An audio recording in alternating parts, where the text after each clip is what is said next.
नमस्कार। Life in colour में आप सभी का स्वागत है। आइए आज हम सुनते हैं मुंशी प्रेमचंद जी की लोकप्रिय उपन्यास गौदान का अगला भाग। पिछले भाग में आपने सुना कि कैसे गोबर और उसकी प्रेमिका के बीच में बातचीत हुई और उनकी प्रेम कहानी ने जन्म लिया है। अब इस भाग में हम आगे देखते हैं कि उनकी प्रेम कहानी में किस तरह के मोड़ आते हैं। जेठ की उदास और गर्म संध्या सेमरी की सड़कों और गलियों में पानी के छिड़काव से शीतल और प्रसन्न हो रही थी। मंडप के चारों तरफ फूलों और पौधों के गमले सजे गए थे। बिजली के पंखे चल रहे थे। राय साहब अपने कारखानों में बिजली बनवा लेते थे। उनके सिपाही पीली वर्दियां डाटे, नीले साफे बांधे जनता पर रौब जमाते फिरते थे। नौकर उजले कुर्ते पहने और केसरिया पाग बांधे मेहमानों और मुखियों का आदर सत्कार कर रहे थे। उसी वक्त एक मोटर सिंह द्वार के सामने आकर रुकी और उसमें से 3 महानुभाव उतरे। वह जो खद्दर का कुर्ता और चप्पल पहने हुए हैं, उनका नाम पंडित ओमकार नाथ है। आप दैनिक पत्र बिजली के यशस्वी संपादक हैं, जिन्हें देश चिंता ने घुला डाला है। दूसरे महाशय जो कोट पैंट में हैं, वह है तो वकील, पर वकालत न चलने के कारण एक बीमा कंपनी की दलाली करते हैं और ताल्लुकेदारों को महाजनों और बैंकों के से कर्ज दिलाने में वकालत से कहीं ज्यादा कमाई कर लेते हैं। इनका नाम है श्याम बिहारी। तनखा और तीसरे सज्जन जो रेशमी अचकन और तंग पजामा पहने हुए हैं, मिस्टर बी मेहता, यूनिवर्सिटी में दर्शन शास्त्र के अध्यापक हैं। ये तीनों सज्जन राय साहब के सहपाठियों में से एक हैं और शगुन के उत्सव पर निमंत्रित हुए हैं। आज सारे इलाके के असामी आएंगे और शगुन के रुपये भेंट करेंगे। रात को धनुष यज्ञ होगा और मेहमानों की दावत भी होगी। होरी ने 5 रुपये शगुन के दे दिए हैं और एक गुलाबी मिर्जई पहने, गुलाबी पगड़ी बांधे, घुटने तक काछी काछे, हाथ में एक खुरपी लिए और मुख पर पाउडर लगाए हुए राजा जनक का माली बन गया है और गुरूर से इतना फूल उठा है मानो यह सारा उत्सव उसी के पुरुषार्थ से हो रहा है। राय साहब ने मेहमानों का स्वागत किया। दोहरे बदन के ऊंचे आदमी थे। गठा हुआ शरीर, तेजस्वी चेहरा, ऊंचा माथा, गोरा रंग, जिस पर सरवती रेशमी चादर खूब खिल रही थी। पंडित ओमकार नाथ ने पूछा, अब की कौन सा नाटक खेलने का विचार है? मेरे रस की तो यहाँ वही एक वस्तु है। राय साहब ने तीनों सज्जनों को अपनी रावटी के सामने कुर्सियों पर बैठाते हुए कहा, पहले तो धनुष यज्ञ होगा, उसके बाद एक प्रहसन। नाटक कोई अच्छा ना मिला, कोई तो इतना लंबा कि शायद 5 घंटों में भी खत्म ना हो, और कोई इतना क्लिष्ट कि शायद यहाँ एक व्यक्ति भी उसका अर्थ ही ना समझे। आखिर मैंने स्वयं एक प्रहसन लिख डाला जो 2 घंटों में पूरा हो जाएगा। ओमकार नाथ को राय साहब की रचना शक्ति में बेहद संदेह था। उनका ख्याल था कि प्रतिभा तो गरीबों ही में चमकती है, वो भी दीपक की भांति, जो अंधेरे ही में अपना प्रकाश दिखाता है, उपेक्षा के साथ जिसे छिपाने की भी उन्होंने चेष्टा नहीं की। पंडित ओमकार नाथ ने अपना मुंह फेर लिया। मिस्टर तंखा इन बेमतलब की बातों में न पड़ना चाहते थे, फिर भी राय साहब को दिखा देना चाहते थे कि इस विषय में उन्हें कुछ बोलने का अधिकार है। बोले, नाटक कोई भी अच्छा हो सकता है अगर उसके अभिनेता अच्छे हों। अच्छे से अच्छा नाटक बुरे अभिनेताओं के हाथ में पड़कर बुरा हो सकता है। जब तक स्टेज पर शिक्षित अभिनेत्रियां नहीं आती, हमारी नाट्य कला का उद्धार नहीं हो सकता। अब की तो आपने काउंसिल में प्रश्नों की धूम मचा दी। मैं तो दावे के साथ कह सकता हूँ कि किसी मेंबर का रिकॉर्ड इतना शानदार नहीं है। दर्शन के अध्यापक मिस्टर मेहता इस प्रशंसा को सहन नहीं कर सकते थे। विरोध तो करना चाहते थे, पर सिद्धांत की आड़ में। उन्होंने हाल ही में एक पुस्तक कई साल के परिश्रम से लिखी थी। उसकी जितनी धूम होनी चाहिए थी, उसकी शतांश भी नहीं हुई थी। इससे बहुत ही दुखी थे। बोले, भाई, मैं प्रश्नों का कायल नहीं। मैं चाहता हूँ हमारा जीवन हमारे सिद्धांतों के अनुकूल हो। आप कृषक के शुभेच्छु हैं, उन्हें तरह तरह की रियायत देना चाहते हैं, जमींदारों के अधिकार छीन लेना चाहते हैं, बल्कि उन्हें आप समाज का शाप कहते हैं। फिर भी आप जमींदार हैं, वैसे ही जमींदार जैसे हजारों और जमींदार हैं। अगर आपकी धारणा है कि कृषकों के साथ रियायत होनी चाहिए, तो पहले आप खुद शुरू करें। काश्तकारों को बगैर नजराने के लिए पट्ट लिख दें, बेगार बंद कर दें, इजाफा लगान को तिलांजलि दे दें, चिरावर जमीन छोड़ दें। मुझे उन लोगों से जरा भी हमदर्दी नहीं है जो बातें तो करते हैं कम्युनिस्टों की, मगर जीवन है रईसों का, उतना ही विलासमय, उतना ही स्वार्थ से भरा हुआ। राय साहब को आघात पहुंचा। वकील साहब के माथे पर बल पड़ गए और संपादक जी के मुंह में जैसे कालिख लग गई। वह खुद समिष्टवादी के पुजारी थे, पर सीधे घर में आग न लगाना चाहते थे। तनखा ने राय साहब की वकालत की। मैं समझता हूँ राय साहब का अपने असामियों के साथ जितना अच्छा व्यवहार है, अगर सभी जमींदार वैसे ही हो जाएं, तो यह कोई प्रश्न ही ना रहे। मेहता ने हथौड़े की दूसरी चोट जमाई। मानता हूँ आपका अपने असामियों के साथ बहुत ही अच्छा व्यवहार है, मगर प्रश्न यह है कि उसमें स्वार्थ है या नहीं। इसका कारण क्या यह नहीं हो सकता कि मध्यम आंच में भोजन स्वादिष्ट पकता है? गुड़ से मारने वाला जहर से मारने वाले की अपेक्षा कहीं सफल हो सकता है। मैं तो केवल इतना जानता हूँ, हम या तो साम्यवादी हैं या नहीं है तो उसका व्यवहार करें, नहीं है तो बकना छोड़ दें। मैं नकली जिंदगी का विरोधी हूँ। अगर मांस खाना अच्छा समझते हो तो खुलकर खाओ, बुरा समझते हो तो मत खाओ। यह तो मेरी ही समझ में आता है, लेकिन अच्छा समझना और छिपकर खाना, यह मेरी समझ में नहीं आता। मैं तो इसे कायरता भी कहता हूँ और धूर्तता भी, जो वास्तव में एक ही है। राय साहब की सभा चतुर आदमी थे। अपमान और आघात को धैर्य और उदारता से सहने का उन्हें अभ्यास था।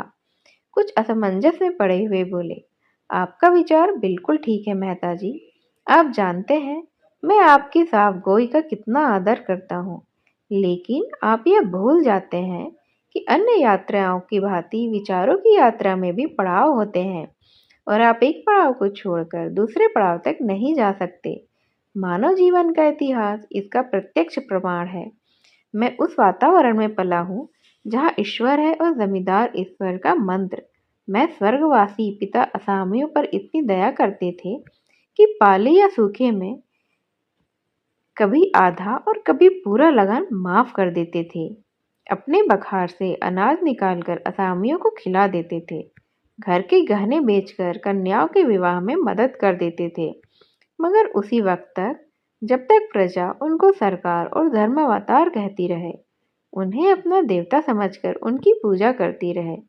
प्रजा को पालना उनका सनातन धर्म था, लेकिन अधिकार के नाम पर वह कौड़ी का एक दांत भी फोड़कर देना नहीं चाहते थे। मैं उसी वातावरण में पला हूँ और मुझे गर्व है कि मैं व्यवहार में चाहे जो कुछ करूँ, विचारों में उनसे आगे बढ़ गया हूँ और यह मानने लग गया हूँ कि जब तक किसानों को यह रियायतें अधिकार के रूप में न मिलेंगी, केवल सद्भावना के आधार पर उनकी दशा सुधर नहीं सकती है। स्वेच्छा अगर अपना स्वार्थ छोड़ दे तो अपवाद है। मैं खुद सद्भावना करते हुए भी स्वार्थ नहीं छोड़ सकता और चाहता हूँ कि हमारे वर्ग को शासन और नीति के बल पर अपना स्वार्थ छोड़ने के लिए मजबूर कर दिया जाए। इसे आप कायरता कहेंगे, मैं इसे विवशता कहता हूँ। मैं इसे स्वीकार करता हूँ कि किसी को भी दूसरे के श्रम पर मोटे होने का अधिकार नहीं है। उपजीवी होना घोर लज्जा की बात है। कर्म करना प्राणी मात्र का धर्म है। समाज की ऐसी व्यवस्था जिसमें कुछ लोग मौज करें और अधिक लोग पीसे और खपें, कभी सुखद नहीं हो सकती।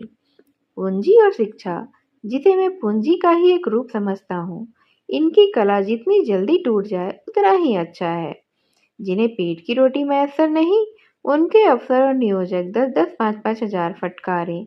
यह हास्यास्पद है और लज्जास्पद भी है। इस व्यवस्था ने हम जमींदारों में कितनी विलासिता, कितना दुराचार, कितनी पराधीनता और कितनी निर्लजता भर दी है, यह भी मैं खूब जानता हूँ। इस तरह मेहता ने ताली बजाकर कहा, हियर हियर, आपकी जबान में जितनी बुद्धि है, काश उसकी आधी भी मस्तिष्क में होती। खेद यही है कि सब कुछ समझते हुए भी आप अपने विचारों को व्यवहार में नहीं लाते हैं। ओमकारनाथ बोले, अकेला चना भार नहीं फोड़ सकता मिस्टर मेहता।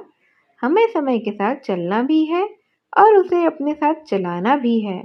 बुरे कामों में ही सहयोग करने की जरूरत नहीं होती, अच्छे कामों के लिए भी सहयोग उतना ही जरूरी होता है। राय साहब ने ऊपरी खेद लेकिन भीतरी संतोष से संपादक जी को देखा और बोले, व्यक्तिगत बातों पे आलोचना न कीजिए संपादक जी, हम यह समाज की व्यवस्था पर ही विचार कर रहे हैं। मिस्टर मेहता उसी ठंडे मन से बोले, नहीं नहीं, मैं इसे बुरा नहीं समझता। समाज व्यक्ति से ही बनता है और व्यक्ति को भूलकर हम किसी व्यवस्था पर विचार नहीं कह सकते। मैं इसीलिए इतना वेतन लेता हूँ कि मेरी इस व्यवस्था पर विश्वास नहीं है। संपादक जी को अचंभा हुआ। अच्छा, तो आप वर्तमान व्यवस्था के समर्थक हैं क्या? मैं सिद्धांत का समर्थक हूँ कि संसार में छोटे बड़े हमेशा रहेंगे और उन्हें हमेशा रहना चाहिए।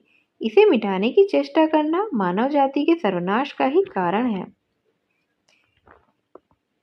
कुश्ती का जोर बदल गया। राय साहब किनारे खड़े हो गए और संपादक जी मैदान में उतरे।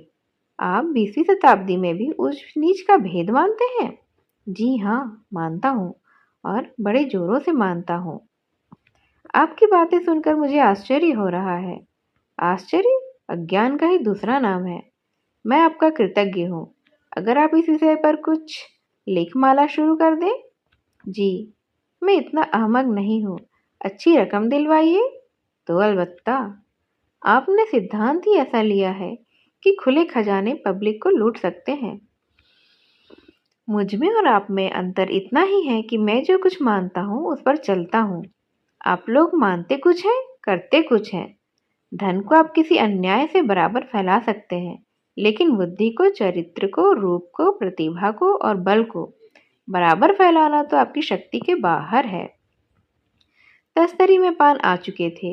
राय साहब ने मेहमानों को पान और इलायची देते हुए कहा, बुद्धि अगर स्वार्थ से मुक्त हो तो हमें उसकी प्रभुता मानने में कोई आपत्ति नहीं है। समाजवाद का यही एक आदर्श है। दूसरी मोटर भी आ पहुंची थी और मिस्टर खन्ना उतरे, जो एक बैंक के मैनेजर हैं और शक्कर मिल के मैनेजिंग डायरेक्टर भी हैं। 2 देवियां भी उनके साथ थी। राय साहब ने दोनों देवियों को उतारा। वह जो खद्दर की साड़ी पहने बहुत ही गंभीर और विचारशील है, मिस्टर खन्ना की पत्नी कामिनी खन्ना है। दूसरी महिला जो ऊंची एड़ी का जूता पहने हुए है और जिनकी मुख छवि पर हंसी फूट पड़ती है, मिस मालती हैं। आप इंग्लैंड से डॉक्टरी पढ़कर आई हैं और अब प्रैक्टिस करती हैं। ताल्लुकेदारों के महलों में उनका बहुत ही प्रवेश है। आप नवयुग की साक्षात प्रतिमा हैं। गात कोमल पर चपलता कूट कूट कर भरी हुई है। झिझक या संकोच का कहीं नाम नहीं है। मेकअप में प्रवीण है, भला की हाजिर जवाब, पुरुष मनोविज्ञान की अच्छी जानकार, आमोद प्रमोद को जीवन का तत्व समझने वाली, लुभाने और रिझाने की कला में भी निपुण है। जहाँ आत्मा का स्थान है वहाँ प्रदर्शन, जहाँ हृदय का स्थान है वहाँ हाव भाव, मनोद्वारों पर कठोर निग्रह, जिसमें इच्छा या अभिलाषा का लोप सा हो गया हो। आपने मिस्टर मेहता से हाथ मिलाते हुए कहा, सच कहती हूँ, आप सूरत से ही फिलोसोफर मालूम होते हैं। इस नई रचना में तो आपने आत्मवादियों को उधेड़ कर रख दिया। पढ़ते पढ़ते कई बार मेरे जी में आया कि आपसे लड़ जाऊं। फिलोसोफरों में हृदयता क्यों गायब हो जाती है? मेहता जी झेप गए। बिन ब्याहे थे और नवयुग की रमणियों से पनाह मांगते थे। पुरुषों की मंडली में खूब चहकते थे, मगर ज्यों ही कोई महिला आई और आपकी जबान बंद हुई, जैसे बुद्धि पर ताला ही लग गया हो। स्त्रियों से शिष्ट व्यवहार करने की सुधि नहीं रहती थी। मिस्टर खन्ना ने पूछा, फिलोसोफरों की सूरत में क्या खास बात होती है देवी जी? मालती ने मेहता की ओर दया भाव से देखकर कहा, मिस्टर मेहता, बुरा न माने तो बतला दूं। खन्ना मिस मालती के उपासकों में थे। जहां मिस मालती जाए वहां खन्ना का पहुंचना तो लाजिम था। उनके आसपास भौरे की तरह मंडराते रहते थे। हर समय उनकी यही इच्छा रहती थी कि मालती से अधिक वही बोले, उनकी निगाह अधिक से अधिक उन्हीं पर रहे। खन्ना ने आंख मारकर कहा, फिलोसोफर किसी बात का बुरा नहीं मानते, उनकी यही सिफत है। तो सुनिए, फिलोसोफर हमेशा मुर्दा दिल होते हैं। जब देखिए अपने विचारों में मगन बैठे हैं, आपकी तरफ ताकेंगे मगर आपको देखेंगे नहीं। आप उनसे बातें किए जाए, कुछ सुनेंगे भी नहीं, जैसे सुनने में उड़ रहे हों। सब लोगों ने कहा मारा। मिस्टर मेहता जैसे जमीन में गड़ गए। ऑक्सफोर्ड में मेरे फिलॉसफी के प्रोफेसर हस्बैंड थे। खन्ना ने टोका, नाम तो निराला है। जी हाँ, और थे भी। मिस्टर मेहता भी तो है ना। ये रोग सभी फिलोसोफरों को होता है। अब मेहता को अवसर मिला। बोले, आप भी तो इसी मरज में गिरफ्तार हैं। मैंने प्रतिज्ञा की है कि किसी फिलोसोफर से शादी करूंगी और यह वर्ग शादी के नाम से घबराता है। हस्बैंड साहब तो स्त्री को देखकर घर में छिप जाते थे। उनके शिष्यों में कई लड़कियां थी। अगर उनमें से कोई कभी कुछ पूछने के लिए उनके ऑफिस में चली जाती थी तो आप ऐसे ही घबरा जाते जैसे कोई शेर आ गया हो। हम लोग उन्हें खूब छेड़ा करते थे। बेचारे बड़े सरल हृदय, कई हजार की आमदनी थी, पर मैंने उन्हें हमेशा एक ही सूट पर पहने देखा। उनकी एक बहन थी, वो उनके घर का सारा प्रबंध करती थी। मिस्टर हस्बैंड को तो खाने की फिक्र ही नहीं रहती थी। मिलने वालों के डर से अपने कमरे का द्वार बंद करके सिर्फ लिखा पढ़ी करते थे। भोजन का समय आ जाता तो उनकी बहन आहिस्ता से भीतर के द्वार से उनके पास जाकर किताब बंद कर देती थी। तब उन्हें मालूम होता था कि खाने का समय हो गया। रात को भी भोजन का समय बंधा हुआ था। उनकी बहन कमरे की बत्ती बुझा दिया करती थी। एक दिन बहन ने किताब बंद करनी चाही तो आपने पुस्तक को दोनों हाथों से दबा लिया और बहन भाई में जोर आजमाई होने लगी। आखिर बहन उनकी पहरेदार कुर्सियां खींचकर भोजन के कमरे में ले आई।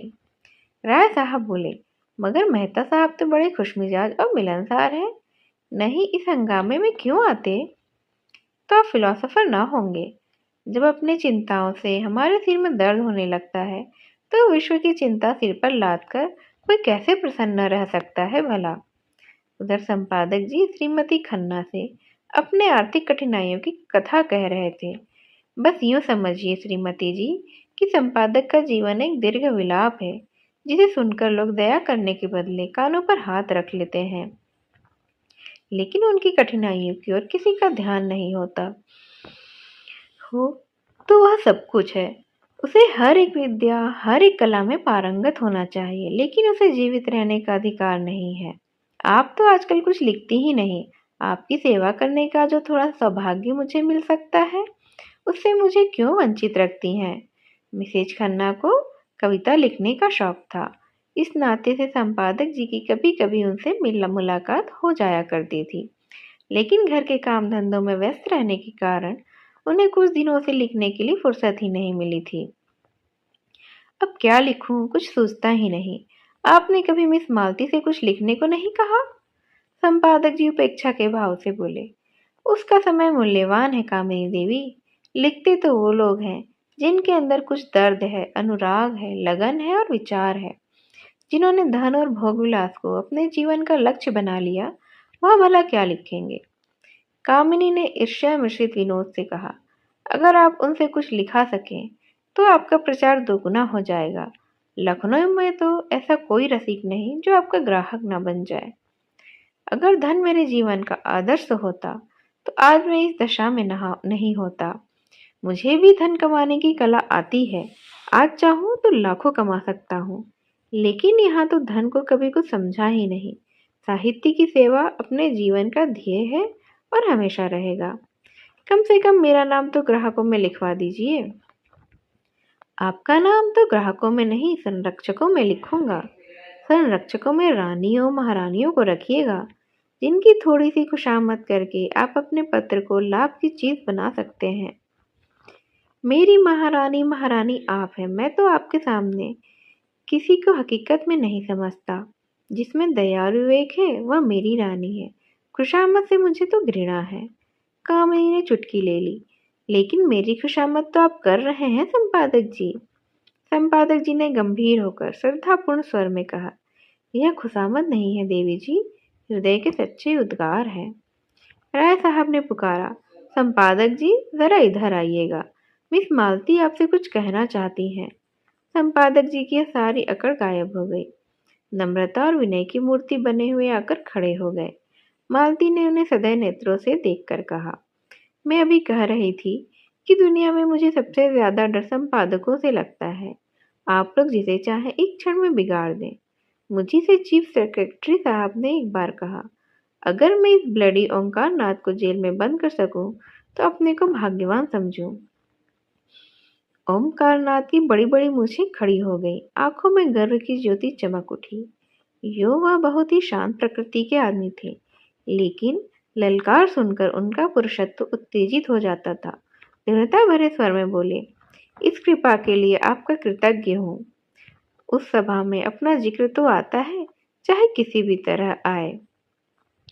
मिस मालती ने और उकसाया, मगर मेरी समझ में आपकी यह नीति नहीं आती कि जब आप मामूली शिष्टाचार से अधिकारियों का सहयोग प्राप्त कर सकते हैं तो क्यों उनसे कन्नी काटते हैं। ओमकार नाथ अभिमान के साथ बोले, यही तो मैं नहीं कर सकता देवी जी। मैंने अपने सिद्धांतों को सदैव ऊंचा और पवित्र रखा है और जीते जी उनकी रक्षा करूंगा। दौलत के पुजारी तो गली गली में मिलेंगे, मैं सिद्धांतों के पुजारियों में हूँ। मैं इसे दंभ कहती हूँ। आपकी इच्छा, धन की आपको परवाह नहीं है, सिद्धांतों का खून करके तो नहीं है, तो आपके पत्र में विदेशी वस्तुओं के विज्ञापन क्यों होते हैं। ओमकार नाथ के पास सचमुच कोई जवाब नहीं था। वह बंगले झांकते देखकर राय साहब ने उनकी हिमायत की, तो आखिर आप क्या चाहती हैं, इधर से भी मारे जाए उधर से भी मारे जाए, तो पत्र कैसे चलेगा। मिस मालती ने दया करना नहीं सीखा था। पत्र नहीं चलता तो बंद कीजिए। अपना पत्र चलाने के लिए आपको विदेशी वस्तुओं के प्रचार का तो कोई अधिकार नहीं है। अगर आप मजबूर हैं तो सिद्धांतों का ढोंग को छोड़ दीजिए और अपने आप को सिद्धांतवादी मत कहिए। मेहता खिल उठा। थोड़ी देर पहले उन्होंने खुद इसी विचार का प्रतिपादन किया था। उन्हें मालूम हुआ कि इस रमणी में विचार की शक्ति भी है, केवल तितली नहीं संकोच जाता रहा। यही बात अभी मैं कह रहा था। विचार और व्यवहार में सामंजस्य का न होना ही धूर्तता है और मक्कारी है। मिस मालती प्रसन्न मुख से बोली, तो इस विषय में आप और मैं एक हुए और मैं भी फिलोसोफर होने का दावा कर सकती हूँ ना। खन्ना की जीभ में खुजली हो रही थी। वे बोले, आपका एक एक अंग फिलोसफी में डूबा हुआ है। मालती ने उनकी लगाम खींची। अच्छा, आपको भी फिलोसफी में दखल है। मैं तो समझती थी आप बहुत पहले अपने फिलॉसफी को गंगा में डुबो बैठे हैं। नहीं, आप इतने बैंक और कंपनियों के डायरेक्टर ना होते। राय साहब ने खन्ना को संभाला। तो क्या आप समझती हैं कि फिलोसोफरों को हमेशा फाके मस्त रहना चाहिए। जी हाँ, फिलोसोफर अगर मोह पर विजय ना पा सके तो फिलोसोफर कैसा होगा। इस लिहाज से तो शायद मिस्टर मेहता भी फिलोसोफर नहीं ठहरेंगे। मेहता ने जिस आस्तीन चढ़ाकर कहा, मैंने तो कभी यह दावा नहीं किया रा साहब। मैं तो इतना ही जानता हूँ कि जिन औजारों से लोहा काम करता है उन्हीं औजारों से सोनार नहीं करता है। ओमकार नाथ समिष्टवादी थे। व्यक्ति की इस प्रधानता को कैसे स्वीकार करते। इसी तरह हर एक मजदूर कह सकता है कि उसे काम करने की सुविधाओं के लिए 1000 महीने की जरूरत है। अगर आप समझते हैं कि उस मजदूर के बगैर आपका काम नहीं चल सकता तो आपको ये सुविधाएं तो देनी ही पड़ेंगी। अगर वही काम दूसरा मजदूर थोड़ी सी मजदूरी में कर दे तो कोई वजह ही नहीं कि पहले मजदूर की खुशामद करें। अगर मजदूरों के हाथ में अधिकार होता तो मजदूरों के लिए स्त्री और शराब भी उतनी ही जरूरी सुविधा हो जाती जितनी फिलोसोफरों के लिए है। तो आप विश्वास मानिए, मैं उनसे ईर्ष्या नहीं करता। जब आपका जीवन सार्थक करने के लिए स्त्री इतनी आवश्यक है तो आप शादी क्यों नहीं कर लेते। मेहता ने निसंकोच भाव से कहा, इसलिए कि मैं समझता हूँ मुक्त भोग आत्मा के विकास में बाधक नहीं होता। विवाह तो आत्मा को और जीवन को एक पिंजरे में बंद कर देता है। खन्ना ने भी इसका समर्थन किया। बंधन और निग्रह पुरानी थ्योरियां हैं, नई थ्योरी मुक्त भोग है। मालती ने चोटी पकड़ी। जो मिसेज खन्ना को तलाक के लिए तैयार रहना चाहिए। तलाक का बिल तो हो, शायद उसका पहला उपयोग आप ही करेंगे। कामिनी ने मालती की ओर विष भरी आंखों से देखा और मुंह सिकोड़ लिया, मानो कह रही हो, खन्ना तुम्हें मुबारक रहे, मुझे परवाह नहीं है। मालती ने मेहता की तरफ देखकर कहा, इस विषय में आपके क्या विचार है मिस्टर मेहता? मेहता गंभीर हो गए। विवाह को मैं सामाजिक समझौता समझता हूँ और उसे तोड़ने का अधिकार न पुरुष को है न स्त्री को है। तो आप तलाक के विरोधी हैं, क्यों? पक्का। और मुक्त भोग वाला सिद्धांत, वह उनके लिए है जो विवाह नहीं करना चाहते। अपनी आत्मा का संपूर्ण विकास सभी चाहते हैं, पर विवाह कौन करे और क्यों करे? इसीलिए कि मुक्ति सभी चाहते हैं, पर ऐसे बहुत कम हैं जो लोभ से अपना गला छुड़ा सकें। धनुष यज्ञ का अभिनय निकट था। 10 से 1 तक धनुष यज्ञ, 1 से 3 तक प्रहसन, एक यह प्रोग्राम था। भोजन की तैयारियां शुरू हो गई। मेहमानों के लिए बंगले में रहने का अलग अलग प्रबंध था। खन्ना परिवार के लिए 2 कमरे रखे गए थे और भी कितने मेहमान आए थे जिनका स्वागत बहुत अच्छे से किया गया था। भोजन शुरू हो गया तो मिस मालती ने पूछा, संपादक जी कहाँ रह गए? किसी को भेजो राय साहब, उन्हें पकड़ कर लाएं। राय साहब ने कहा, वह वैष्णव हैं, उन्हें यहाँ बुलाकर क्यों बेचारे का धर्म भ्रष्ट करोगी? बड़ा ही आचारनिष्ठ आदमी है। अजी और कुछ ना सही तमाशा तो रहेगा ना। सहसा एक सज्जन को देखकर उसने पुकारा, आप भी तशरीफ रखते हैं मिर्जा खुर्शीद, यह काम आपके सुपुर्द। आपकी लियाकत की परीक्षा हो जाएगी। मिर्जा खुर्शीद गोरे चिट्टे आदमी थे, भूरी भूरी मूछें, नीली आंखें, दोहरी देह, चांद के बाल सफाचट, चकलियां अचकन और चूड़ीदार पजामा पहने थे। ऊपर से हैट लगा लेते थे। काउंसिल के मेंबर थे, पर फलाहार समय खर्राटे लेते रहते थे। वोटिंग के समय चौक पड़ते थे और नेशनलिस्टों की तरफ से वोट देते थे। सूफी मुसलमान थे, 2 बार हज कराए थे, मगर शराब खूब पीते थे। कहते थे, जब हम खुदा का एक हुक्म भी कभी नहीं मानते तो दीन के लिए क्यों जान देंगे। निराश होकर वहां से वे लखनऊ जाना चाहते थे। गाड़ी में एक महात्मा से उनका साक्षात हुआ। महात्मा जी ने उन्हें सब्ज-बाग दिखाकर उनकी घड़ी, अंगूठियां, रुपये सब उड़ा लिए थे। बेचारे लखनऊ पहुंचे तो देह के कपड़ों के सिवा उनके पास कुछ न था। राय साहब ने पुरानी मुलाकात थी, कुछ उनकी मदद से और कुछ अन्य मित्रों की मदद से एक जूते की दुकान खोल ली थी। वह अब लखनऊ की सबसे चलती हुई जूते की ही दुकान थी। 400-500 रोज की बिक्री थी। जनता को उन पर थोड़े ही दिनों में इतना विश्वास हो गया कि वह बड़े भारी मुस्लिम ताल्लुकेदार को नीचा दिखाकर काउंसिल में पहुंच गए थे। चारों तरफ से आवाज आ रही थी कि मिस मालती आज अपना कमाल दिखाइए। मालती ने मिर्जा को ललकारा, कुछ इनाम दोगे? 100 रुपये की एक थैली। खुश, 100 रुपये, लाख रुपए का धर्म बिगाड़ू 100 के लिए? अच्छा, आप खुद ही फैसला कर लीजिए कि आपको क्या चाहिए। 1000 कौड़ी कम नहीं होती है। अच्छा, मंजूर है। जी नहीं, लाकर मेहता जी के हाथ में पहले रख दीजिए। मिर्जा जी ने तुरंत 100 रुपये का नोट जेब से निकाला और उसे दिखाते हुए खड़े होकर बोले, भाइयों, ये हम सब मर्दों की इज्जत का मामला है।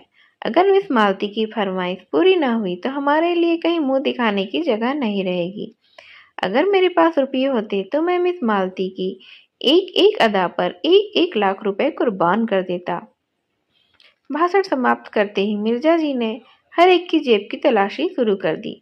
पहले मिस्टर खन्ना की तलाशी हुई। उनके जेब से 5 रुपये निकले। मिर्जा ने मुंह फीका करके कहा, वाह खन्ना साहब वाह, नाम बड़े और दर्शन थोड़े। इतनी कंपनियों के डायरेक्टर, लाखों की आमदनी और आपके जेब में 5 रुपये। लाहौल विला कुव्वत, कहाँ है मेहता? अब जरा जाकर मिसेज खन्ना से कम 100 रुपये वसूल कर लेके आए। खन्ना खिसियाकर बोले, अजी उनके पास एक पैसा भी ना होगा। कौन जानता था कि यहाँ आप तलाशी लेना शुरू कर देंगे। खैर, आप खामोश रहिए, अभी अपनी तकदीर को आजमा लें। अच्छा, तो मैं जाकर उनसे पूछता हूँ।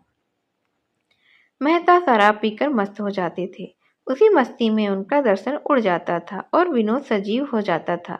लपक कर मिसेज खन्ना के पास गए और 5 मिनट में मुंह लटकाए लौट आए। मिर्जा ने पूछा, अरे क्या खाली हाथ आए हो? राय साहब हंसे, काजी के घर चूहे भी सयाने। मिर्जा ने कहा, हो बड़ी खुशनसीब खन्ना, खुदा की कसम। मेहता ने कहा मारा और जेब से 100 रुपए के 5 नोट निकाले। मिर्जा ने लपक कर उन्हें गले लगा लिया। चारों तरफ से आवाज आने लगी, कमाल है, मानता हूँ उस्ताद, क्यों ना हो, फिलोसोफर ही जो ठहरे। मिर्जा ने नोटों को आंखों से लगाकर कहा, भाई मेहता, आज से मैं तुम्हारा शागिर्द हो गया, बताओ क्या जादू मारा। मेहता अकड़ कर लाल लाल आंखों से ताकते हुए बोले, अजी कुछ नहीं, ऐसा कौन सा बड़ा काम था, जाकर पूछा अंदर आऊं। बोली, आप हैं मेहता जी, आइए आइए। मैंने अंदर जाकर कहा, वहां लोग ब्रिज खेल रहे हैं, मिस मालती 500 रुपये हार गई है और अपनी अंगूठी बेच रही है। अंगूठी 1000 से कम की नहीं है, आपने तो देखा है, बस वही। आपके पास रुपये हो तो 500 रुपये देकर 1000 की चीज ले लीजिए, ऐसा मौका फिर ना मिलेगा। मिस मालती ने इस वक्त रुपए न दिए तो बेदाग निकल जाएंगी, पीछे से कौन देता है भला।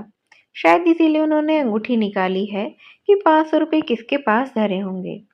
मुस्कुराई और वे चट से बटुए से 5 नोट निकाल कर दे दिए और बोली, मैं बिना कुछ लिए घर से नहीं निकलती, न जाने कब क्या जरूरत पड़ जाए।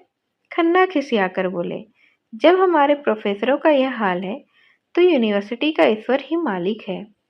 खुर्शीद ने घाव पर नमक छिड़क दिया। अरे, तो ऐसी कौन सी बड़ी रकम है जिसके लिए आपका दिल बैठा जाता है? खुदा झूठ न बुलवाए, तो यह आपकी एक दिन की आमदनी है। समझ लीजिएगा, एक दिन बीमार पड़ गए और जाएगा भी तो मिस मालती के ही हाथ में। मालती ने ठोकर मारी, देखिए मिर्जा जी, तबेले में लती हाउज अच्छी नहीं होती। मिर्जा ने दुम हिलाई, कान पकड़ता हूँ देवी जी। मिस्टर तनखा की तलाशी हुई, मुश्किल से 10 रुपये निकले। मेहता की जेब से केवल अठन्नी निकली। कई सज्जनों ने एक एक 2-2 रुपये खुद दे दिए। हिसाब जोड़ा गया तो 300 की कमी थी। यह कमी राय साहब ने उदारता के साथ पूरी कर दी। संपादक जी ने मेवे और फल खाए थे, जरा कमर सीधी कर रहे थे कि राय साहब ने जाकर कहा, आपको मिस मालती याद कर रही हैं। खुश होकर बोले, मिस मालती मुझे याद कर रही हैं? धन्य भाग, राय साहब के साथ ही हाल ही में आप विराजे हैं। उधर नौकरों ने मेजें साफ कर दी थी। मालती ने आगे बढ़कर उनका स्वागत किया। संपादक जी ने नम्रता दिखाई, बैठिए, तकल्लुफ न कीजिए, मैं इतना बड़ा आदमी नहीं हूँ। मालती ने श्रद्धा भरे स्वर में कहा, आप जो है तकल्लुफ समझते होंगे, मैं समझती हूँ, मैं आपका सम्मान बढ़ा रही हूँ। यूँ आप अपने को कुछ ना समझें, और आपको शोभा भी यही देता है। लेकिन यहाँ जितने सज्जन जमा हैं, सभी आपके राष्ट्र और साहित्य सेवा से भली भांति परिचित हैं। आपने इस क्षेत्र में जो महत्वपूर्ण काम किया है, अभी चाहे लोग उसका मूल्य ना समझे, लेकिन वह समय बहुत दूर नहीं। मैं तो कहती हूँ वह समय आ गया है। ओमकारनाथ के जीवन में पहला अवसर था कि उन्हें चोटी के आदमियों में इतना सम्मान मिले। यूं वह कभी कभी आम जलसों में बोलते थे और कई सभाओं के मंत्री और उपमंत्री भी थे, लेकिन शिक्षित समाज ने अब तक उनकी उपेक्षा ही की थी। उन लोगों में वह किसी तरह मिल नहीं पाते थे, इसलिए आम जलसों में उनकी निष्क्रियता और स्वार्थदंडता की शिकायत किया करते थे और अपने पत्र में एक एक को रेंगते थे। कलम तेज थी, वाणी कठोर, साफ गोई की जगह उच्चंग खिलता कर बैठते थे, इसीलिए लोग उन्हें खाली ढोल समझते थे। उसी समाज में आज उनका इतना सम्मान। कहाँ है आज स्वराज और स्वाधीन भारत और हंटर के संपादक? आकर देखें और अपना कलेजा ठंडा करें। आज अवश्य ही देवताओं की उन पर कृपा दृष्टि है। मिस मालती इसे किसी तरह स्वीकार नहीं कर सकती। सभापति पंडित जी को बनाना पड़ेगा। नगर में उसे ऐसा प्रभावशाली व्यक्ति दूसरा दिखाई नहीं देता, जिसकी कलम में जादू, जिसकी जबान में जादू है, जिसके व्यक्तित्व में जादू है। वह कैसे कहता है कि प्रभावशाली नहीं है? वह जमाना गया जब धन और प्रभाव में मेल था। अब प्रतिभा और प्रभाव के मेल का ही युग है। संपादक जी को यह पद अवश्य स्वीकार करना पड़ेगा। मंत्री मिस मालती होंगी, इस सभा के लिए 1000 का चंदा भी हो गया है और अभी तो सारा शहर और प्रांत पड़ा हुआ है। 4-5 लाख मिल जाना तो मामूली सी बात है। उन्होंने यह पद प्रधान पद के किसी प्रभावशाली पुरुष को दिया जाए। मैं पदों में विश्वास नहीं रखती, मैं तो सेवक हूँ, सेवा करना चाहता हूँ। यह कहा तब उन्होंने प्रधान पद के लिए उन्हें नोमित किया था। ओमकारनाथ पर कुछ नशा सा चढ़ने लगा। उनके मन में जो एक प्रकार की फुरहरी सी उठ रही थी, उसने गंभीर उत्तरदायित्व का रूप धारण कर लिया था। बोले, मगर यह आप समझ लें मिस मालती कि यह बहुत बड़ी जिम्मेदारी का काम है। आपको अपना समय देना पड़ेगा। मिर्जा जी ने पुकार दिया, आपका बड़े से बड़ा दुश्मन भी यह नहीं कह सकता कि आप अपना कर्ज अदा करने के पीछे रह सकते हैं। मिस मालती ने देखा शराब कुछ कुछ असर करने लगी है, तो और भी गंभीर बनकर बोली, अगर हम लोग इस काम की महानता को ना समझते तो न यह सभा स्थापित होती, न आप इसके सभापति होते। हम किसी रईस या ताल्लुकेदार को सभापति बनाकर खूब धन बटोर सकते थे और सेवा की आड़ में स्वार्थ सिद्ध कर सकते हैं, लेकिन यह हमारा उद्देश्य नहीं है। हमारा एकमात्र उद्देश्य जनता की सेवा करना है। ओमकारनाथ ने जैसे नशे में झूमते हुए कहा, हमें गवर्नर के पास डेपुटेशन ले जाना होगा। मिर्जा खुर्शीद बोले, जरूर। उनसे कहना होगा कि किसी सभ्य शासन के लिए यह कितनी लज्जा और कलंक की बात है कि ग्रामोत्थान का अकेला पत्र होने पर भी बिजली का अस्तित्व तक नहीं स्वीकार किया जाता है। मिर्जा खुर्शीद ने कहा, अवश्य। मैं गर्व नहीं करता, अभी गर्व करने का समय नहीं आया, लेकिन मुझे इसका दावा है कि ग्राम्य संगठन के लिए बिजली ने जितना उद्योग की किया है। मिस्टर मेहता ने सुधारा, नहीं वहां से तपस्या कहिए, तपस्या। मिस्टर मेहता को धन्यवाद देता हूँ। हाँ, इसे तपस्या ही कहना चाहिए, बड़ी कठोर तपस्या। बिजली ने तो तपस्या की है, वह इस प्रांत के ही नहीं, इस राष्ट्र के इतिहास में अभूतपूर्व है। मिर्जा खुर्शीद बोले, जरूर। मिस मालती ने एक पेग और दिया, हमारे संघ ने निश्चय भी किया है कि काउंसिल में अब की जो जगह खाली हो उसके लिए आपको उम्मीदवार खड़ा किया जाए। ओमकारनाथ की आंखों की ज्योति दुगनी हो गई। गर्वपूर्ण नम्रता से बोले, मैं आप लोगों का सेवक हूँ, मुझसे जो काम चाहे ले लीजिए। हम लोगों को आपसे ऐसी ही आशा है। हम अब तक झूठे देवताओं के सामने नाक रगड़ते रगड़ते हार गए और कुछ हाथ भी नहीं लगा है। अब हमने आपसे सच्चा पथ प्रदर्शक, सच्चा गुरु पाया है। राय साहब ने शंका की, मेरे विचार में एकता का यह आशय नहीं है कि सब लोग खान पान का विचार छोड़ दें। मैं शराब नहीं पीता तो क्या मुझे सभा से अलग हो जाना पड़ेगा? मालती ने निर्मम स्वर में कहा, बेशक अलग हो जाना पड़ेगा। आप इस संघ में रहकर किसी तरह का भेद नहीं कर सकते हैं। मेहता जी ने घड़े को ठोका, मुझे संदेह है कि हमारे सभापति जी स्वयं खान पान की एकता में विश्वास नहीं रखते हैं। ओमकारनाथ का चेहरा जर्द पड़ गया। इस बदमाश ने यह क्या बेवक्त की शहनाई बजा दी। दुष्ट कहीं गड़े मुर्दे न उखाड़ने लगे। नहीं, यह सारा सौभाग्य स्वप्न की भांति शून्य में विलीन हो जाएगा। मिस मालती ने उनके मुंह की ओर जिज्ञासा की दृष्टि से देखकर दृढ़ता से कहा, आपको संदेह निराधार है मेहता महोदय। क्या आप समझते हैं कि राष्ट्र की एकता का ऐसा अनन्य उपासक, ऐसा उदारचित्ता पुरुष, ऐसा रसिक कवि इस निरर्थक और लज्जाजनक भेद को मान समझेगा? ऐसी शंका करना उसकी राष्ट्रीयता का अपमान करना है। ओमकारनाथ का मुखमंडल प्रदीप्त हो गया। प्रसन्नता और संतोष की आभा झलक पड़ी। मालती ने भी उसी स्वर में कहा, और इससे भी अधिक उसकी पुरुष भावना का। एक रमणी के हाथों से शराब का प्याला पाकर वो कौन भद्र पुरुष होगा जो इनकार कर देगा? यह तो नारी जाति का अपमान ही होगा। वह उनके अदाओं पर मर मिटने के लिए बड़े बड़े माहिर ललायित रहते हैं। लाइए बोतल और प्याले और दौर चलने दीजिए। इस महान अवसर पर किसी तरह की शंका, किसी भी तरह की आपत्ति राष्ट्रद्रोह से कम नहीं। पहले हम अपने सभापति की सेहत का जाम पिएंगे। बर्फ, शराब और सोडा पहले से ही तैयार थी। मालती ने ओमकारनाथ को अपने हाथों से लाल विष से भरा हुआ गिलास दिया और उन्हें कुछ ऐसी जादूगरी चितवन से देखा कि उनकी सारी निष्ठा, सारी वर्ण श्रेष्ठता काफुर हो गई। मन ने कहा, सारा आचार विचार परिस्थितियों के अधीन है। आज तुम दरिद्र हो, किसी मोटर कार को धूल उड़ाते देखते हो तो ऐसा बिगड़ते हो कि उसे पत्थरों से चूर चूर कर दोगे। लेकिन क्या तुम्हारे मन में कार की लालसा नहीं है? क्या इस लालसा को तुम ठुकरा सकते हो? उन्होंने गिलास ले लिया और सिर झुकाकर अपनी कृतज्ञता दिखाते हुए उन्होंने आगे कहा, और बात करते हुए वे एक सांस में पी गए। तब लोगों को गर्व भरी आंखों से देखा, मानो कह रहे हो, अब तो आपको मुझ पर विश्वास आया। क्या समझते हो मैं नीरा पोंगा पंडित हूँ?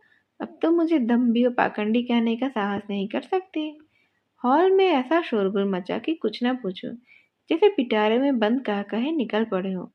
वाह देवी जी, क्या कहना है, कमाल है मिस मालती, कमाल। तोड़ दिया नमक का कानून, तोड़ दिया धर्म का किला, तोड़ दिया नेम का घड़ा, फोड़ दिया।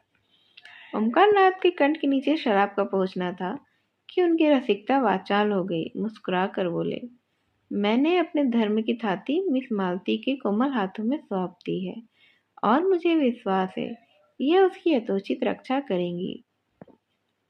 अब कह से हॉल गूंज उठा। संपादक जी के चेहरा फूल उठा था, आंखें झुक पड़ती थी। दूसरा गिलास भरकर बोले, यह मिस मालती की सेहत का जाम है, आप लोग पिए और आशीर्वाद दें। लोगों ने फिर अपने अपने गिलास खाली कर दिए।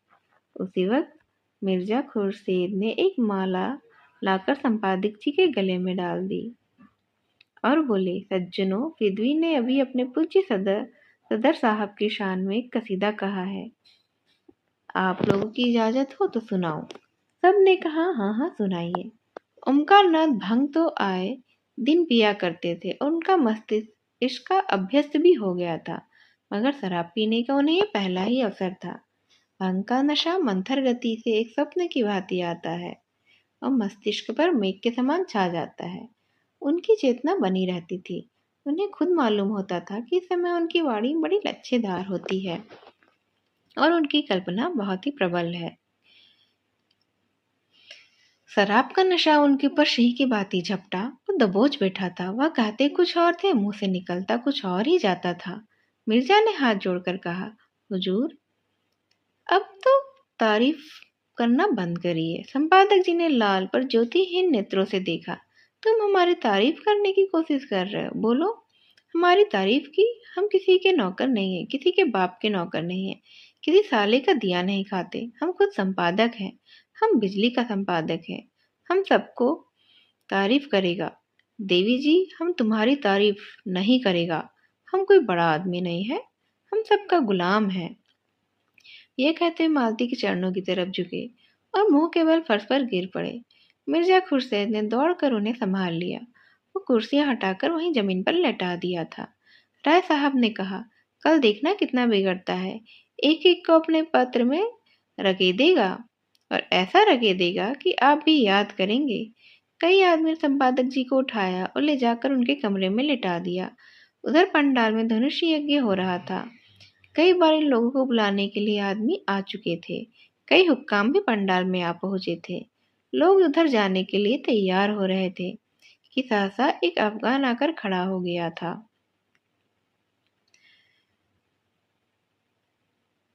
सिर पर पगड़ी पहने हुए था और कंधों पर बंदूक रखे, कमर में तलवार बांधे, ना जाने किधर से आकर वह अचानक खड़ा हो गया था। वह गरज कर बोला, खबरदार, कोई यहाँ मत आ जाओ। हमारा साथ का आदमी पर डाका पड़ा है। यहाँ का जो सरदार है वह हमारा आदमी को लूट लिया है। उसका माल तुमको देना होगा, एक एक कौड़ी देना होगा। कहाँ है सरदार? उसको बुलाओ। राय साहब के सामने आकर क्रोध भरे स्वर में कहा, कैसी लूट, कैसा डाका? यह तुम लोगों का काम है। यहाँ कोई किसी को नहीं लूटता। साफ साफ कहो, मामला क्या है? अफगान ने आंखें निकाली और बंदूक का कुंदा जमीन पर पटक कर बोला, हमसे पूछता है कैसा लूट, कैसा डाका? तुम लूटता है, तुम्हारा आदमी लूटता है। हम यहाँ की कोठी का मालिक है। हमारी कोठी में 25 जवान है। हमारा आदमी रुपये तहसील कर लाता है 1000। वह तुम लूट लिया और कहता है कैसा डाका? हम बताएगा कैसा डाका होता है। हमारा 25वां जवान अभी आता है। हम तुम्हारा गांव लूट लेगा, कोई साला कुछ नहीं कर सकता। खन्ना ने अफगान के तेवर देखे तो चुपके से उठकर निकल गए। सरदार ने जोर से डांटा, कहाँ जाता तुम? कोई कहीं नहीं जा सकता। नहीं, हम सबको कत्ल कर देगा, अभी फैर कर देगा, हमारा कुछ नहीं कर सकता तुम। हम तुम्हारा पुलिस से नहीं डरता, पुलिस का आदमी हमारा शकल देखकर ही भागता है। मिस मालती उसकी आंख बचाकर कमरे से निकलने लगी कि वह बाज की तरह टूटकर उनके सामने आ खड़ा हुआ और बोला, तुम इन बदमाशों से हमारा माल दिलवाए। नहीं, हम तुमको उठाकर ले जाएगा, अपने कोठी में जश्न मनाएगा। तुम्हारा हुस्न पर हम आशिक हो गया है। या तो हमको 1000 अभी दबी दे दो, या तुमको हमारे साथ चलना पड़ेगा। तुमको हम नहीं छोड़ेगा, हम तुम्हारा आशिक हो गया है। मजलिस पर आतंक छा गया। मिस मालती अब चहकना भूल गई। खन्ना की पिंडलियां कांप रही थी। बेचारे चोट चपेट के भय से एक मंजिले बंगले में रहते थे। जीने पर चढ़ना उनके लिए सूली पर चढ़ने से कम नहीं था। गर्मी में भी डर के मारे कमरे में ही सोते थे। राय साहब को ठकुराई का अभिमान है। वह अपने ही गांव में एक पठार से डर जाना हास्यास्पद समझते थे। आखिर उन्होंने दिल मजबूत किया और जान पर खेलकर बोले, हमने आपसे कह दिया कि हम चोर डाकू नहीं हैं। मैं यहाँ की काउंसिल का मेंबर हूँ और यह देवी जी लखनऊ की सुप्रसिद्ध डॉक्टर हैं। यहाँ सभी शरीफ और इज्जतदार लोग जमा हैं। हमें बिल्कुल खबर नहीं है आपके आदमियों को किसने लूटा। आप जाकर थाने में रपट लिखवाइए। खान ने जमीन पर पैर पटका, पैतरे बदले बंदूक को कंधों से उतारकर हाथ में लेता हुआ दहाड़ा, मत बकबक करो। काउंसिल का मेंबर को हम इस तरह पैरों से कुचल देता है। हमारा हाथ मजबूत है, हमारा दिल मजबूत। हम खुदा ताला के सिवा और किसी से नहीं डरता। तुम हमारा रुपया नहीं देगा तो हम अभी तुमको कत्ल कर देगा। अपनी तरफ बंदूक की दो नाली देखकर राय साहब झुककर मेज के बराबर आ गए। अजीब मुसीबत में जान फंस गई थी। शैतान बरबस कहे जाते हैं। तुमने हमारे रुपये लूट लिए, ना कुछ सुनता है ना कुछ समझता है, ना किसी को बाहर आने जाने देता है। भला अब क्या होगा? नौकर चाहकर जो है धनुष्य के देखने में मगन थे। जमींदारों के नौकर यूं भी आलसी और कामचोर ही होते हैं। मिर्जा साहब ने अंग्रेजी में बोला, अब क्या करना चाहिए? मिर्जा साहब ने चकित नेत्रों में देखा, क्या बताऊं, कुछ अक्ल काम ही नहीं करती है। पिस्तौल भी घर में ही है। खन्ना रोना मुंह बनाकर बोले, कुछ रुपया देकर किसी तरह इन्हें टाला जाए यहाँ से। राय साहब ने मालती की ओर देखा, देवी जी आप क्या सलाह देती हैं? मालती का मुखमंडल तमतमा रहा था। बोली, होगा क्या, मेरी इतनी बेइज्जती हो रही है और आप लोग बैठे देख रहे हैं। 20 मर्दों के होते हुए एक उज्जट पठान मेरी इतनी दुर्गति कर रहा है। आप लोगों के खून में जरा भी गर्मी नहीं आती? बताइए तो। मगर देवी जी मर जाने को जितना आसान समझती थी और वह लोग इतना नहीं समझते थे। कोई आदमी बाहर निकलने की फिर हिम्मत ही नहीं कर रहा था। पठान गुस्से में आकर 10-5 फेर कर दे तो यही उनका सफाया हो जाए। खन्ना ने मालती को फटकारा, देवी जी आप तो हमें ऐसे लताड़ रही हैं मानो अपने प्राण रक्षा करना कोई हमारा ही काम हो। प्राण का मोह प्राणी मात्र में होता है, हम लोगों में भी तो है, तो कोई लज्जा की तो बात नहीं है ना। आप हमारी जान इतनी सस्ती क्यों समझती हैं?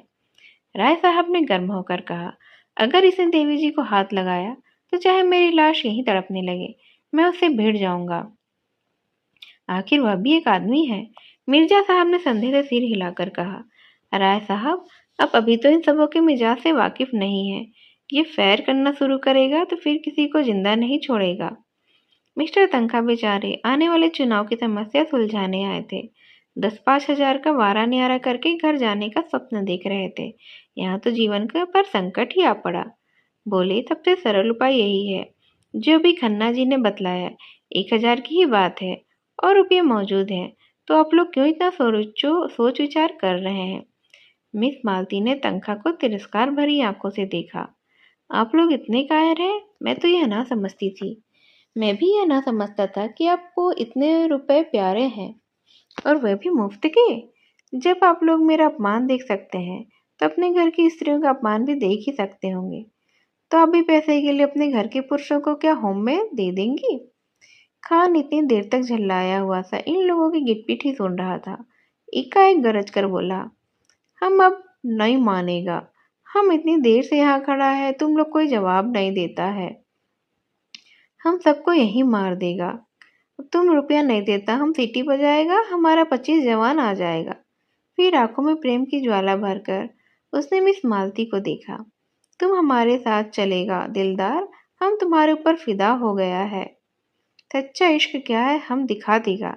तुम्हारा इशारा पाते ही हम अपने सीने में कंजर चुभा सकता है। मिर्जा ने घिंघिया कर कहा, देवी जी खुदा के लिए मुझी को रुपये दे दीजिए। खन्ना ने हाथ जोड़कर भी याचना की, हमारे ऊपर दया करिए मिस मालती। राय साहब तनकर बोले, हरगिज नहीं, आज जो कुछ होना है हो जाए। हम खुद मर जाएंगे या इन जालिमों को हमेशा के लिए सबक सिखाएंगे। तनखा ने राय साहब को डांट बताई, शेर की मान में घुसना कोई बहादुरी नहीं है, मैं तो इसे मूर्खता ही समझता हूँ। मगर मिस मालती के मनोभाव तो कुछ और ही थे। खान के लालसा प्रदीप नेत्रों ने उन्हें आश्वस्त कर दिया था और अब इस कांड में उन्हें मनचलेपन का आनंद आ रहा था। उनका हृदय कुछ देर इन नर पुंगुओं के बीच में रहकर उनके बर्बर प्रेम का आनंद उठाने के लिए ललचा रहा था। शिष्ट प्रेम की दुर्बलता और निर्जीवता का उन्हें अनुभव हो चुका था। उन्होंने खान साहब के सामने जाकर निशंक भाव में कहा, तुम्हें रुपये नहीं मिलेंगे। खान ने हाथ बढ़ाकर कहा, तो हम तुमको लूट ले जाएगा। तुम इतने आदमियों के बीच में हमें नहीं ले जा सकते हो। अब हम तुमको 1000 आदमियों के बीच में ले जा सकता है। तुमको जान से हाथ धोना पड़ेगा। हम अपने मासूक के लिए अपने जिस्म का एक एक बोटी नुचवा सकता है। उसने मालती का हाथ पकड़कर खींचा। उसी वक्त होरी ने कमरे में कदम रखा। वह राजा जनक का माली बना हुआ था और उनके अभिनय ने देहातियों को हंसाते हंसाते लौटा दिया था। उसने सोचा, मालिक अभी तक क्यों नहीं आए? वह अभी तो आकर देखे कि देहाती इस काम में कितने कुशल होते हैं। उनके यार दोस्त भी तो देखें कैसे मालिक को बुलाए। यह अवसर खोज रहा था और जो ही मोहलत मिली दौड़ा आया। यहाँ आया तो यहाँ यह सब देखकर वो भौचक्का रह गया। उसी वक्त राय साहब ने पुकारा, हौरी दौड़ कर जाओ, सिपाहियों को बुला कर ला। हौरी पीछे मुड़ा था कि खान ने उसके सामने बंदूक तान कर डांटा, कहाँ जाता है सुअर, हम गोली मार देगा। हौरी गंवार था, लाल पगड़ी देखकर उसके प्राण निकल जाते थे, लेकिन मस्त सांड पर लाठी लेकर पील पड़ता था। वह कायर नहीं था, मारना और मरना दोनों जानता था, मगर पुलिस के हथकंडों के सामने उसकी एक नहीं चलती थी। मगर जब मालिक ललकारते हो तो फिर किस चीज का डर? तब तो वो मौत के मुंह में भी कूद सकता है। उसने झपटकर खान की कमर पकड़ी और ऐसा अड़ंगा मारा कि खान चारों खाने चित्त जमीन पर आ गिरा और लगा पस्तों में गालियां देने। होरी उसकी छाती पर चढ़ बैठा और जोर से दाढ़ी पकड़कर खींची। दाढ़ी उसके हाथ में आ गई। खान ने तुरंत अपनी कुलाह उतार फेंकी और जोर मारकर खड़ा हो गया। अरे, ये तो मिस्टर मेहता है। वाह! लोगों ने चारों तरफ से मेहता को घेर लिया। कोई उनके गले लगता तो कोई उनकी पीठ पर थपकियां देता।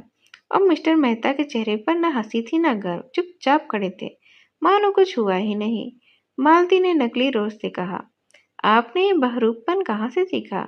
मेरा दिल अभी भी धक धक कर रहा है। मेहता ने मुस्कुराते हुए कहा, जरा इन भले आदमियों की जवान मर्दी की परीक्षा ले रहा था, तो गुस्ताखी हुई हो तो क्षमा कीजिएगा। यह अभिनय जब समाप्त हुआ तो उधर रंगशाला में धनुष यज्ञ भी समाप्त हो चुका था और सामाजिक प्रहसन की तैयारियां हो रही थी। मगर इन सज्जनों को उसमें कोई विशेष दिलचस्पी नहीं थी। केवल मिस्टर मेहता देखने गए और आदि से अंत तक वहीं जमे रहे। उन्हें बड़ा मजा आ रहा था। बीच बीच में तालियां भी बजाते थे और फिर कहो का आग्रह करके अभिनेताओं को प्रोत्साहन भी दे रहे थे। इस कहानी का यह भाग यहीं समाप्त करती हूँ। इस कहानी के अगले भाग को सुनने के लिए आपको कुछ वक्त इंतज़ार करना होगा। मैं अगले भाग के साथ फिर आऊँगी। आपने इस कहानी का पिछला भाग अगर नहीं सुना होगा तो उसका लिंक मैंने डिस्क्रिप्शन में दे दिया है, आप वहाँ से जाके सुन सकते हैं। अगले भाग के साथ मैं फिर से आप सबसे मुलाकात करूँगी। तब तक के लिए धन्यवाद। नमस्कार।